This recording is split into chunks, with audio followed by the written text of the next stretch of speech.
Fala pessoal, jovens de todo o estado de Minas Gerais, bem-vindo ao primeiro episódio do novo cast.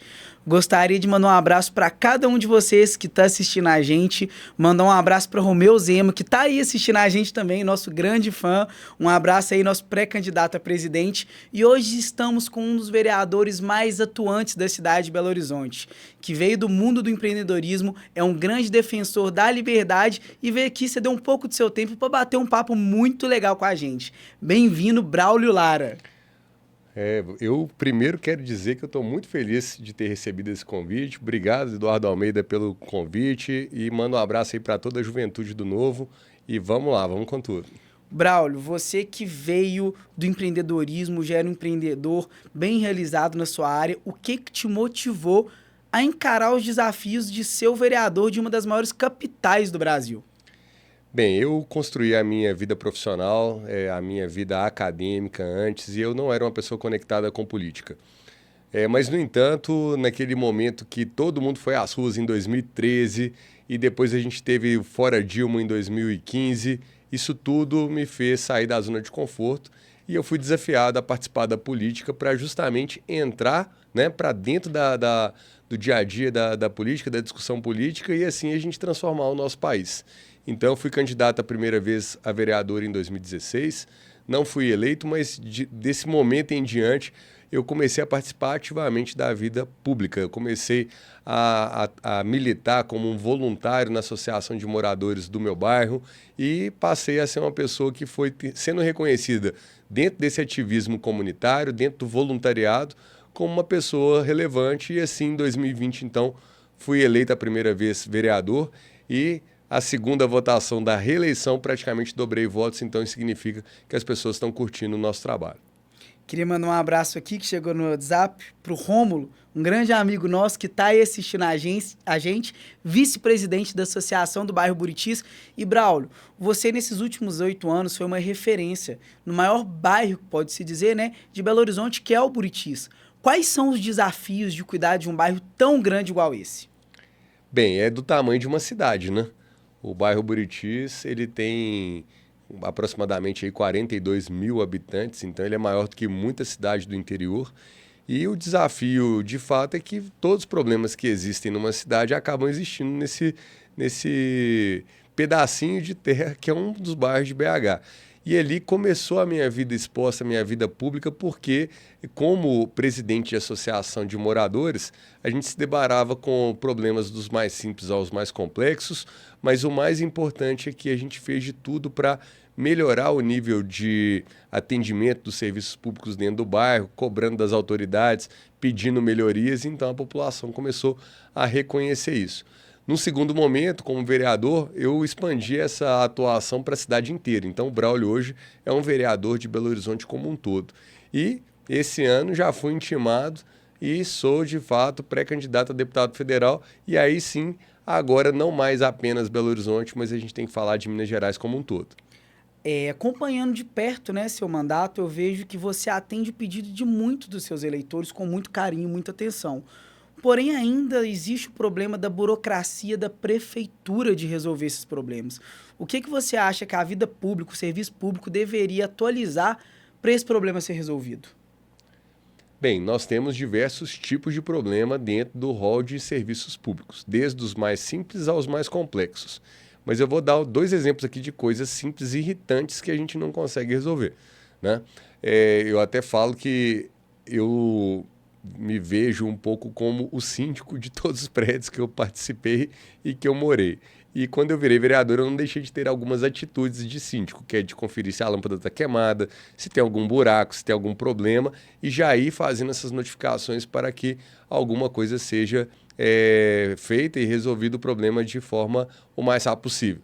E aí é engraçado, Eduardo, porque coisas óbvias, você vai abrindo chamados no sistema da prefeitura, e aí você abre por aplicativo, só que depois você não tem um relatório do que você abriu, você não sabe de qual rua que é o buraco que você notificou, porque o sistema é muito ruim, ele não te mostra de uma forma acessível, principalmente para aquele cidadão que participante, atuante, em estar sempre ali abrindo chamados e tudo.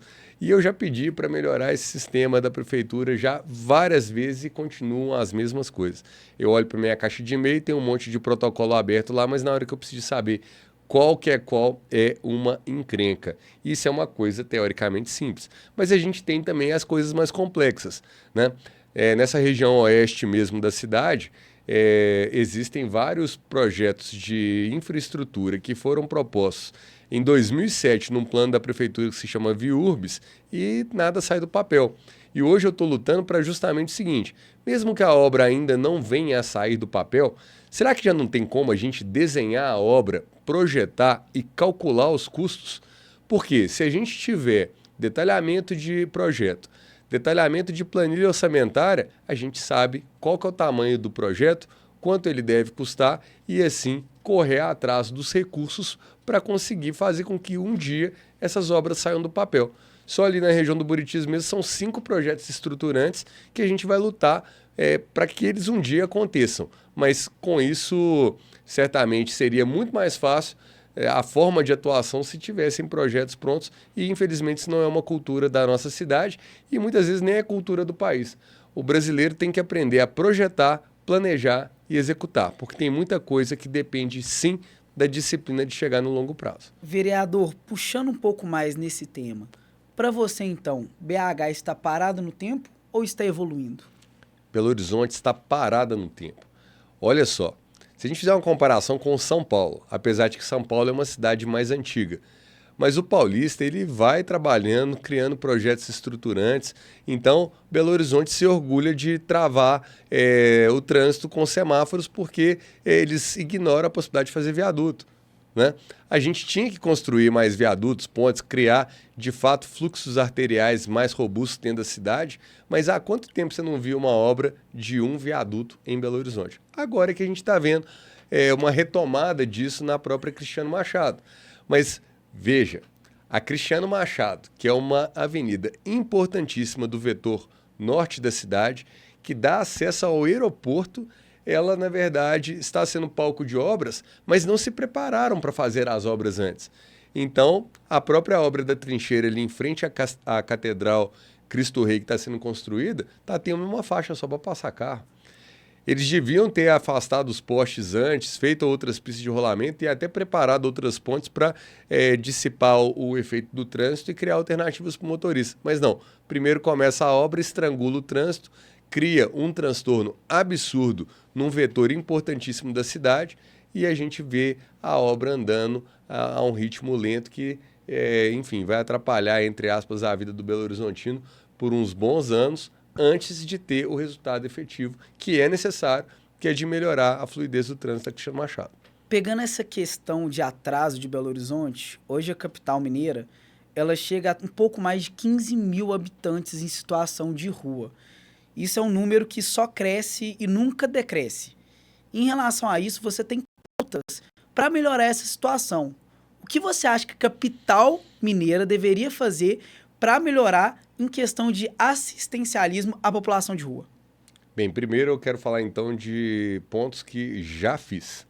Além de uma CPI sobre moradores de rua que foi feita e onde a gente foi em todos os abrigos, centros POPs, casas de passagem e detectou o que realmente acontece na nossa cidade, eu entrei com 2 projetos de lei e os 2 foram aprovados. Um sobre internação voluntária e involuntária de dependentes químicos de drogas, e aí a gente sabe que nas ruas 80% das pessoas, os moradores de rua, têm algum vínculo com abuso de álcool e drogas e precisam de tratamento. E o outro projeto de lei é o de desobstrução das vias e calçadas, onde a gente vê essa balbúrdia com um monte de barraca em tudo quanto é canto da cidade e que atrapalha a própria circulação dos pedestres. São 2 projetos que já foram aprovados e agora o que a gente espera é a prefeitura colocar a mão na massa e trazer o resultado para o Belo Horizontino. Ninguém suporta mais tanto morador de rua em Belo Horizonte. Ideologicamente falando, por que para você o PT e o PSOL não traz nenhuma solução para o aumento da população de rua em Belo Horizonte? Primeiro que eles administram a pasta de assistência social já há pelo menos 25 anos. Desde 1993, os governos petistas de Belo Horizonte sempre indicaram as pessoas da assistência social. E essa filosofia perdurou até pouco tempo atrás.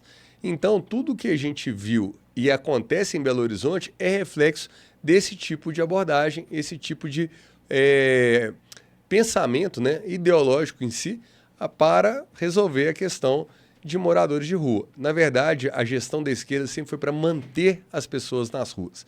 E a nossa visão é de que essas pessoas precisam de sair das ruas, serem tratadas, aquelas que precisam de ser tratadas, que sejam reeducadas, aquelas que precisam de ser reeducadas, e precisa de ser reencaminhadas para o mercado de trabalho para resgatar a sua autonomia por meio do trabalho. Afinal de contas, o melhor programa social que tem é o emprego. A pessoa tendo um emprego, tendo seu sustento, ela pega e caminha com as próprias pernas. E essa filosofia que é fundamental da gente reconfigurar no nosso país como um todo. Não dá para ficar bancando assistencialismo igual a gente banca hoje no Brasil como um todo. Agora, vereador, uma coisa que eu acho muito interessante do seu mandato é o fato que você desvendou um dos maiores escândalos de corrupção envolvendo um patrimônio tombado mundialmente, que é a Lagoa da Pampulha. Conta um pouco dessa história pra gente, porque isso é algo inédito, não só na política brasileira, mas em todo o mundo. A CPI da Lagoa da Pampulha descortinou um esquema criminoso de desvio de recursos, se escondendo por trás de metodologias de tratamento das águas que nunca tiveram efetividade. Só para você ter uma ideia, em 20 anos já se gastou mais de 1,4 bilhão de reais na Lagoa da Pampulha e ela mesmo assim ainda continua poluída, ela continua assoreada e esse dinheiro então foi para onde? Ele saiu, foi pelo ralo. Nós, na CPI da Lagoa da Pampulha, detectamos todos esses problemas, investigamos milhares e milhares de páginas de contratos e de documentos e indiciamos responsáveis que, desde técnicos até secretários, foram incluídos no relatório final da CPI, que foi aprovada no segundo tempo, mas que já gerou bastante resultado. Primeiro, um processo do Ministério Público Federal que já exigiu que as empresas que foram contratadas para desassoreamento façam a recomposição ambiental da Lagoa da Pampulha e, por outro lado, a gente viu também Polícia Federal batendo na porta da Prefeitura, lacrando máquinas, bloqueando bens de servidores e fazendo com que investigações levem realmente ao fluxo desse dinheiro e a gente vê aí responsabilizações que em breve virão, porque a gente confia aí no trabalho da promotoria e também, mais tarde, também da Justiça. E, Braulio, aqui em Belo Horizonte, a gente tem um problema que hoje polui a cidade, que é a quantidade de fios e cabos inúteis que ficam jogadas por Belo Horizonte. Isso já vem crescendo ao longo do tempo e cada vez mais a gente vê que isso coloca a vida das pessoas. Pessoas estão encostando nesses fios, sofrendo acidentes, motoqueiros com os fios engarrafados no pescoço sem perceber eles, ainda mais à noite. E qual foi o projeto de lei que você trouxe para resolver esse problema de BH? A Lei dos Fios e Cabos Partidos foi o primeiro projeto que eu protocolei na Câmara de Vereadores quando virei vereador. E aí foi uma longa jornada porque, apesar da gente ter aprovado em unanimidade, todos os vereadores apoiando, incrivelmente a Prefeitura trabalhou contra o projeto. Eles tentaram, num primeiro momento, vetar, nós derrubamos o veto. Eles ajuizaram uma ação ao Tribunal de Justiça de Minas Gerais que, enquanto essa ação não foi julgada, a lei ficou suspensa por liminar.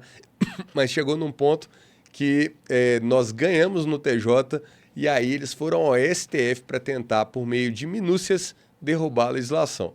No último capítulo, STF é STF, né?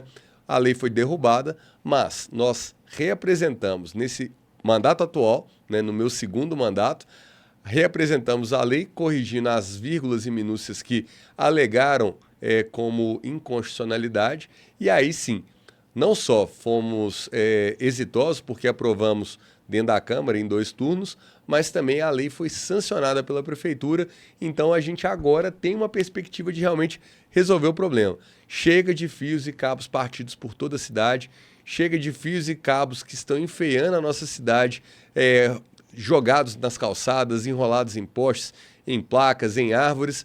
Agora é a hora de pôr a mão na massa e tirar toda essa fiação inservível que está por aí em todos os quarteirões da cidade. Vereador, nos corredores da Câmara Municipal, a gente escuta muito.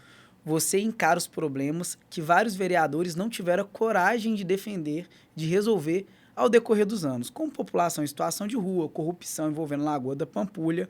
Qual que foi o momento mais difícil do seu mandato? Olha, o dia que puxaram o meu tapete na CPI da Lagoa da Pampulha 1. Porque, primeiro que na política a gente sempre tenta articular as votações antes da votação acontecer. Em outras palavras, é pedir voto para os colegas para se conseguir ter maioria nas devidas aprovações. E na CPI da Lagoa da Pampulha aconteceu o que a população chama de terminar em pizza, mas na verdade, no meu ponto de vista, foi a maior traição de, digamos assim, de vereadores que falaram que estavam juntos com a CPI, que iriam indiciar e viraram o voto de última hora. Então, no momento que eu tinha certeza que a gente estaria aprovando a CPI, na hora que isso aconteceu, meu chão caiu e eu nunca fiquei tão revoltado com uma situação. Com tantas evidências, com tantos documentos, a gente viu aí vereadores cederem a pressões, principalmente vindas da prefeitura, para não fazer o que era certo, que era de aprovar o relatório. Mas foi uma pancada, mas mesmo assim a gente não esmoreceu. Conseguimos novamente articular assinaturas para uma CPI da Lagoa da Pampulha 2. A prefeitura, que estava achando que estava já imune porque foi defendida, né? O sistema foi protegido naquele dia. E eles continuaram fazendo coisas erradas. Então a CPI da Lagoa da Pampulha 2 indiciou ainda por mais elementos que aconteceram depois dessa puxada de tapete. E ao final do processo, nós aprovamos a CPI com indiciamento de todo mundo. Secretário, técnico, todo mundo que tinha digitais nas ordens de pagamento dos contratos fraudulentos da Lagoa da Pampulha foram indiciados. Obviamente que eu sempre gosto de frisar que um vereador não é um juiz. Um vereador não é um promotor. Um vereador, ele estuda todo esse material probatório e apresenta os indícios que ele observou. E aí sim, esse trabalho é feito a posteriori na Justiça, na promotoria, né, no Ministério Público, e é isso que está acontecendo. Como o nosso trabalho foi muito bem feito, os resultados estão surgindo agora nos órgãos competentes. Por muitos anos, na política tradicional, os políticos evitavam assuntos polêmicos. E o senhor não evita os assuntos polêmicos, você encara eles. Então, pensando nisso, qual é o maior desafio de fazer política sem ceder ao tradicionalismo que sempre existiu nela?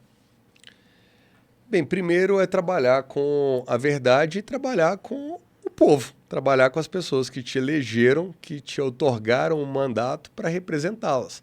Não adianta a pessoa ficar com discursos fáceis em épocas eleitorais e na hora que ela está ali no mandato, ela pegar e ficar ali para um lado para o outro e não atender realmente o que foi outorgado no mandato.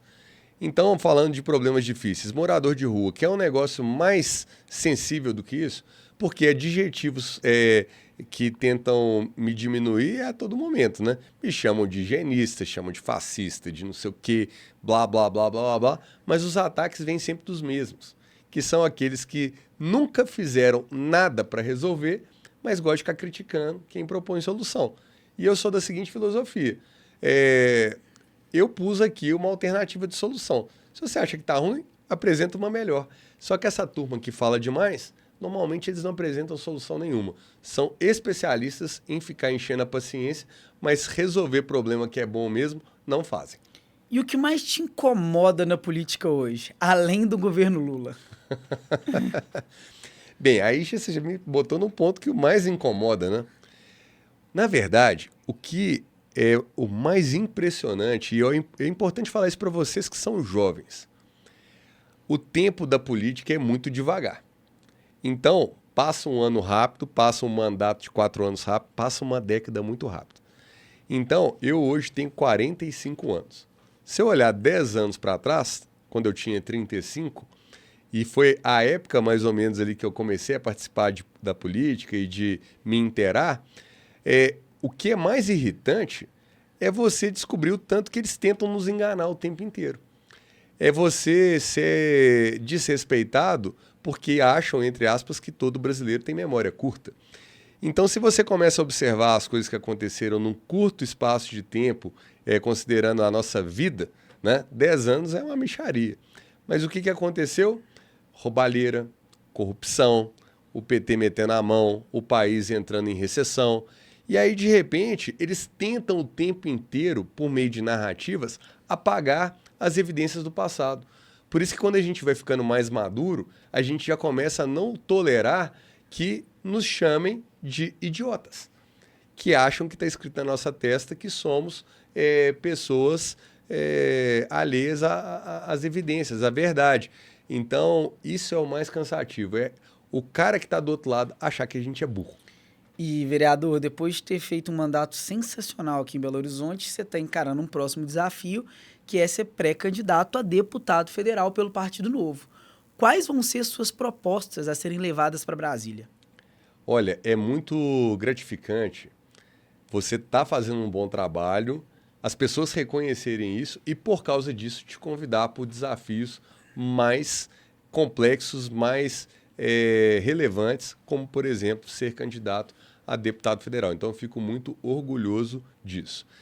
Tem várias pautas que a legislação federal atrapalha a vida do cidadão na cidade. Morador de rua mesmo, em vários momentos a gente tem que compatibilizar com leis federais e que deveriam ser mais claras, mais objetivas em prol de solução e não são. Então hoje eu tenho uma listinha de coisas que eu sei que chegando em Brasília eu tenho que propor para melhorar. Mas tem os assuntos estruturantes, por exemplo, é o caso da reforma tributária. Todo mundo sabe que o Estado pesa no lombo do cidadão. O Estado pesa no lombo de quem quer empreender. E aí, a reforma tributária veio para desburocratizar, para facilitar o método de arrecadação de tributos, que é utilizando um sistema de imposto sobre valor agregado. Beleza, até aí tudo bem, nós apoiamos essa iniciativa, mas sabe o que está para acontecer? O governo federal, que não corta custos, que esbanja dinheiro, que gasta mal o dinheiro do cidadão pagador de impostos, na verdade, por ele não ter esse compromisso, daqui a pouco a reforma tributária vai aumentar a carga tributária real no lombo do empreendedor. Isso é um grande absurdo. E vai ser muito importante o próximo mandato de deputados federais em Brasília para barrar essa sanha do governo de aumentar a carga tributária, porque o governo Lula faz isso direto, né? Recentemente a gente viu algumas estatísticas que mais de 27 vezes aumentaram o imposto no Brasil. Então, existe uma armadilha pela frente e nós não podemos deixar isso virar mais imposto para o brasileiro pagar. Então, essa pauta, eu acho que ela vai ser uma das principais dentro de um mandato de deputado federal. E é muito bom a gente ter bons parlamentares que nem você representando a gente lá em Brasília, Braulio. Agora, além da sua campanha, existe outra campanha também muito forte dentro do Partido Novo, que é a do ex-governador, o Zema, que está aí assistindo a gente. Um abraço, Zema. Por que o Romeu Zema deveria ser presidente da República? O governador Zema é uma pessoa que, certamente, após pegar um estado quebrado, um estado que estava ali mutilado pelo PT, e que conseguiu colocar Minas nos trilhos, certamente é a pessoa ideal para pegar um Brasil arruinado pelo governo petista do Lula e colocar o Brasil de novo na rota de crescimento, na rota da reorganização das contas públicas, na rota de acabar com o desperdício de dinheiro público. Nós precisamos de gestão séria e o Zema é essa pessoa. E nós temos orgulho de falar, o Zema é o nosso candidato a presidente do Partido Novo. Então, eu espero que esse ano de 2026 nós venhamos a conseguir virar essa página e eu tenho certeza que com toda a repercussão que hoje ele está gerando em todos os cantos do país, o governador Zema vai chegar com muita pressão nessa eleição de 2026. Ele tem todo o nosso apoio e a gente vai trabalhar muito para fazer Zema presidente. E continuando falando dos candidatos que tem no Partido Novo, por fora, sem citar Minas Gerais, vamos pegar os outros estados além da gente, quais outros candidatos o Partido Novo tem que você admira o jeito deles de fazer política? Nós temos grandes referências, né, por todo o Brasil, mas em especial Marcel Van Hatten, né, que é do Novo Rio Grande do Sul. Nós temos o Gilson Marques, que é do Novo de Santa Catarina. Nós temos o Deltan Dallagnol, que é embaixador do Novo lá no Paraná. Mas no Paraná nós temos vereadoras que fazem trabalhos brilhantes lá em Curitiba, como, por exemplo, a Indiara. Aí nós temos também a atuação em São Paulo, Adriana Ventura, que é deputada federal, uma referência. E eu posso citar vários exemplos de diversos outros mandatários do Partido Novo e que em cada local, em cada Câmara Municipal, seja nas Assembleias Legislativas ou na Câmara Federal, estão fazendo a diferença. Veja a qualidade técnica do senador Eduardo Girão, que é lá do Ceará. Isso que a gente precisa, qualificar a política. Agora, o mais importante é que nós só vamos conseguir chegar lá com voto. Então, o engajamento de todo mundo para votar nos candidatos do Novo vai ser fundamental para a gente chegar com força, bater cláusula de barreira e realmente representar a voz do cidadão lá em Brasília. E para isso acontecer, qual erro a direita não pode cometer em 2026? Bem, a direita tem que se unir. E isso significa que vai ter uma candidatura única? Não. Significa que a gente tem que entender as nossas propostas, quem são de fato os nossos inimigos e todo mundo trabalhar junto em prol das suas candidaturas, dos seus candidatos, para aí sim, lá na frente, quem tiver mais bem posicionado, a gente unir força e acabar de chegar. Não dá para pegar e ir fraco para a eleição, igual em alguns momentos foi, que tinham vários candidatos de esquerda batendo num único candidato de direita. Então agora é hora da gente ter vários candidatos de direita para reforçar o coro, fazer a contenção dos próprios debates, né? Ter mais espaço de fala, e eu tenho certeza que o Novo vai fazer esse papel da melhor forma possível. Então, assim, infelizmente, Eduardo Almeida, eu vejo às vezes pessoas se degladiando na rede, né? Brigando às vezes dentro dos próprios partidos. Eu não vejo isso muito no Novo, não, mas vejo em outros partidos. E isso não é o caminho. Agora é concentração, é dobrar voto de quem de fato não entende de política e de quem nunca parou para observar todos esses detalhes, é de ter a tranquilidade, a calma de explicar e mostrar que realmente o trabalho que o Partido Novo faz é diferenciado. Um posicionamento que já está sendo muito claro de muitos pré-candidatos é a relação do STF, nosso Supremo Tribunal Federal. Existem candidatos mais voltados ao campo centro-esquerda que defendem e mais voltados para o nosso campo de direita que discorda de muitas atitudes do Supremo, envolvendo o Banco Master, o escândalo do INSS. Você acha que hoje a gente sofre de um excesso de abuso do STF?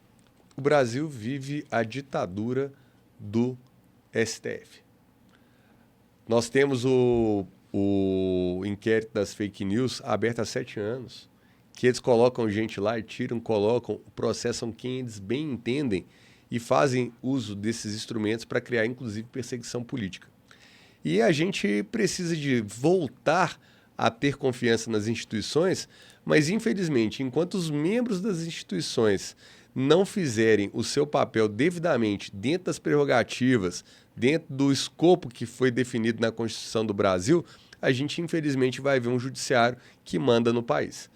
Então, a Casa Legislativa, que é onde se definem as leis, definem as normas, né, ela precisa de ser respeitada e o judiciário tem que se limitar a fazer o quê? Garantir que as leis sejam cumpridas, uma vez que são estimuladas por meio dos processos judiciais. O povo brasileiro, em grande maioria, hoje não confia na justiça brasileira. E a gente não tem como se orgulhar da justiça brasileira sabendo que os processos são morosos, não andam, criminosos sendo soltos, pessoas que deveriam estar sendo punidas sendo absolvidas. Então, tudo isso está acabando com os valores, os princípios mais importantes que o brasileiro gostaria de ver na justiça, que era quem é honesto ser preservado, quem é criminoso sendo punido e fazendo com que as coisas funcionassem de forma harmônica, mas também com agilidade. Infelizmente, o judiciário brasileiro hoje está devendo muito para a população. E em Brasília, o que você faria para limitar esse excesso do STF? Olha, Brasília, a gente tem que entender o papel de cada uma das casas. né?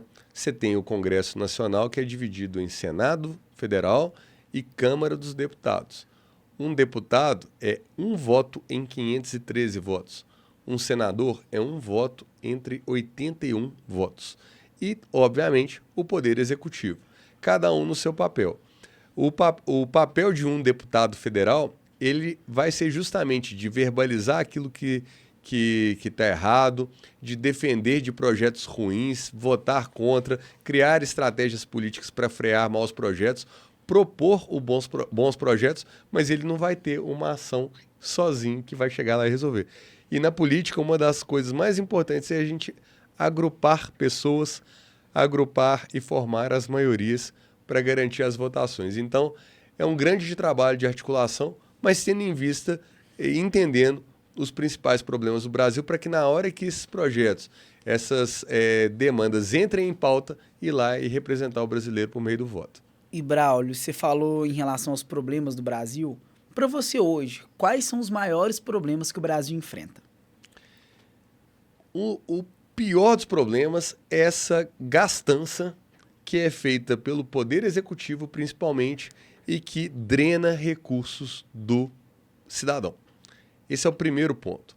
Gastos muito altos, o único jeito que o governo tem de financiar a sua máquina é ou aumentando imposto ou captando dinheiro. Quando ele capta o dinheiro, ele aumenta a dívida. Aumentando a dívida, ele paga juros. Quanto mais juros ele paga, mais despesa a gente tem. E essa bola de neve é o que a gente está vivenciando hoje. Então, nós precisamos de um governante que chegue, enxugue os custos, tá certo? Desmobilize ativos para pagar a dívida. E aí a gente diminuindo o custo da rolagem de dívida, diminuindo o custo dos juros dentro das despesas nacionais, vai começar a abrir espaço para receber, para a gente criar mais investimentos, seja investimento de infraestrutura, seja de investimento na saúde, seja investimento na educação. Mas o fato é, o que não se pode fazer é desperdiçar os recursos. A gente trabalha arduamente e vê o governo rasgando dinheiro. Você rasgaria dinheiro dentro da sua casa? É óbvio que não. E a gente não pode ver o descaso com o dinheiro público, o descaso que esses intocáveis de Brasília fazem em torno do cidadão brasileiro. A gente precisa de pessoas que sejam responsáveis para conseguir realmente conduzir o país da forma correta. Braulio, para encerrar nosso programa, a gente vai fazer o quadro que a gente vai ter no final com todo mundo que sentar aí, que é o nosso Pinga Fogo. Como ele funciona? Eu vou fazer uma pergunta e você tem que dar a resposta do jeito mais rápido possível. Se possível, assim, ou em uma palavra, ou em duas, ou até 3 palavras, mas tem que ser muito curta, pode ser? Vamos embora. Então vamos lá para o nosso Pinga Fogo. Um político que te inspira. Romeu Zema. Um defeito da política brasileira. Mentirada. Uma qualidade essencial para um líder. Dar exemplo. Privatização, solução ou problema? Solução. BH merece um metrô melhor? Com certeza. Um sonho para a cidade. Uma cidade limpa e organizada. Uma palavra que define o novo. Seriedade, comprometimento e entrega. A direita brasileira hoje está mais forte? Sim. Uma mensagem para o jovem que quer entrar na política. Olha, tudo que é feito agora vai gerar reflexo lá na frente. Então, independente da sua idade, a gente tem que trabalhar agora para garantir o nosso futuro lá na frente. Mas não é tão longe assim não, é ali na frente. O tempo voa.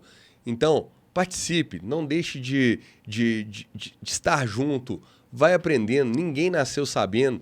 Eu também não sabia mexer com política, eu não tinha essa conexão antes, mas à medida que a gente vai vivenciando, a gente vai aprendendo. E quando a gente aprende, a gente eleva o nosso nível e a gente vai ser um agente de transformação e não uma marionete do sistema. É muito mais fácil manipular quem não tem conhecimento do que aqueles que buscam de fato informação. Então vem com a gente, porque aqui a gente quer fazer a diferença. Vamos construir esse caminho juntos.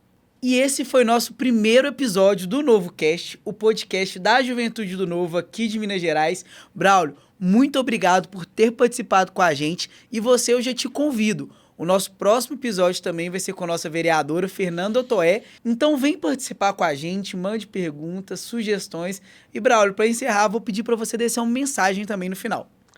Bem, eu primeiro quero agradecer a oportunidade de estar aqui com vocês. Eu acho sempre importante falar com o jovem, falar com a juventude. Afinal de contas, todos nós fomos e somos jovens. A questão é quem já está com mais quilômetro rodado nessa estrada. E eu tenho a maior satisfação de estar dialogando, de estar trocando informação, porque quando a gente é jovem, a gente quer de fato conhecer, aprender. Então, as portas estão abertas, venham participar, fiquem mais próximos. A gente está aqui para realmente multiplicar esse conhecimento, essa informação. E eu tenho certeza que na Juventude do Novo, muitos talentos serão revelados, muitos novos políticos aparecerão e isso vai ser motivo de muito orgulho para a gente que está na linha de frente, abrindo caminho para vocês chegarem.